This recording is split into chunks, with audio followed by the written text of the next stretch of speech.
The Real Adele, fame, heartbreak, and the struggles she hid from the world. At the peak of her global fame, Adele did something that shocked the music world.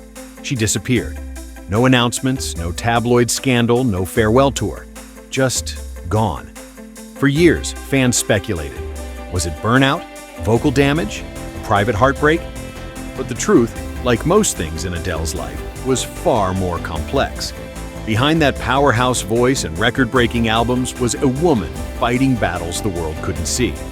This isn't just a story about one of the greatest voices of our time. It's about the price of fame, the weight of expectations, and the quiet resilience of someone who chose to come back on her own terms. Adele Laurie Blue Adkins was born in Tottenham, North London in 1988. Raised by a single mother who worked multiple jobs, music quickly became her sanctuary. As a child, she would belt out Spice Girls songs in her bedroom, but it wasn't until she discovered the soulful voices of Etta James and Ella Fitzgerald that she truly found her sound. At 14, she began writing her own songs. At 16, she enrolled at the Brit School for Performing Arts, the same institution that helped launch the careers of Amy Winehouse and Leona Lewis. A simple demo uploaded to MySpace changed everything. It caught the attention of XL Recordings, and before she turned 20, Adele had signed a record deal that would alter the course of her life. Her debut album, 19, introduced the world to a voice steeped in emotion and maturity beyond her years. But it was her second album, 21, that turned heartbreak into history. Fueled by the collapse of a serious relationship, Adele poured her anguish into tracks like Rolling in the Deep, Set Fire to the Rain, and Someone Like You. The emotional rawness resonated globally, topping charts and earning her 6 Grammys in one night. But success didn't ease the pain. Adele later admitted to suffering anxiety and panic attacks during this time, the emotional toll of reliving her heartbreak night after night. Even more controversially, the ex-boyfriend who inspired the album reportedly demanded a cut of her royalties, claiming he made her a star. Whether true or not, that breakup didn't just break Adele, it built her legacy. After 21's staggering success, Adele stepped back. For a moment, the world thought she was done. Then came 25, a soulful return that broke every imaginable record, including the fastest-selling album in UK and US history. But after that, silence. She vanished from social media, skipped red carpets, and canceled public appearances. Fans speculated everything from retirement to health crises. The truth was simpler, but no less significant. Adele was burnt out. She had a new son, and she didn't want to miss his childhood. She needed time. Time to be a mother, to process her fame, to find herself again. In 2019, she finalized a quiet divorce from Simon Konecki, her longtime partner and father of her son. That grief, that transition, it would become the heart of her next album. When Adele finally resurfaced, she was unrecognizable.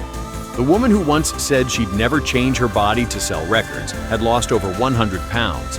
The media frenzy was immediate. Everyone had an opinion, some applauding her, others accusing her of giving in to Hollywood pressure. But Adele wasn't interested in public validation. In rare interviews, she explained that the transformation wasn't about weight. It was about anxiety. Intense workouts became her way of coping. She followed the cert food diet, took up weight training, and even worked out 3 times a day at one point. But she didn't document it, didn't sell fitness products, didn't turn it into a brand. She did it quietly for herself. Because behind the scenes, she was rebuilding more than her body. She was reclaiming control of her life. Ironically, Adele's transformation, meant to bring peace, ignited controversy. Some fans accused her of abandoning the body-positive community that once saw her as a beacon of confidence. Others speculated about surgery or unhealthy habits. Adele, never one to mince words, responded with quiet defiance. I understand why the press was fascinated. I didn't share my journey, but I'm still the same person. The backlash revealed something ugly about fame. Even your healing can be weaponized.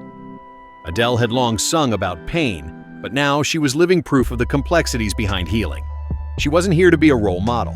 She was simply trying to survive. In 2021, Adele returned with 30, a stunningly raw album that felt more like a confessional than a comeback. The lead single, Easy on Me, was a letter to her son, explaining why she had to walk away from her marriage. Songs like My Little Love featured actual voice recordings with her child, capturing moments of guilt, tenderness, and emotional honesty.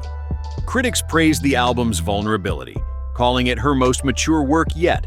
Adele herself described it as a survival album, one meant to document the emotional chaos of divorce, co-parenting, and rediscovering self-worth. She wasn't chasing radio hits, she was chasing clarity. And in doing so, she once again gave millions of listeners the words they didn't know they needed. Now, Adele stands at another turning point, this one filled with hope. During a recent performance at her Las Vegas residency, she revealed something deeply personal. She dreams of having a daughter. With fiancé Rich Paul, she's planning for another chapter, not just musically, but as a mother. "I really want to be a mother again soon," she told the audience, smiling. "And I hope it's a girl."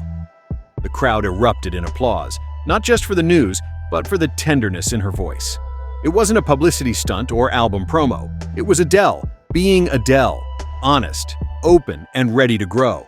It reminded fans that while she's always been the queen of heartbreak ballads, she's also a woman full of dreams, still evolving, still hoping, still human.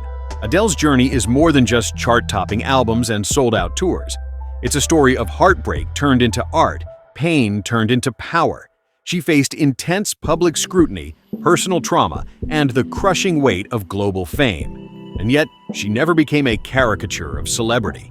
She stayed real. She made mistakes. She took time. She came back not with glitter or gimmicks, but with stories, honest ones, raw ones. And through it all, she reminded us of something profound, that healing isn't linear. And sometimes the most powerful thing you can do is simply keep going. Adele didn't just sing to our broken hearts, she showed us how to mend them.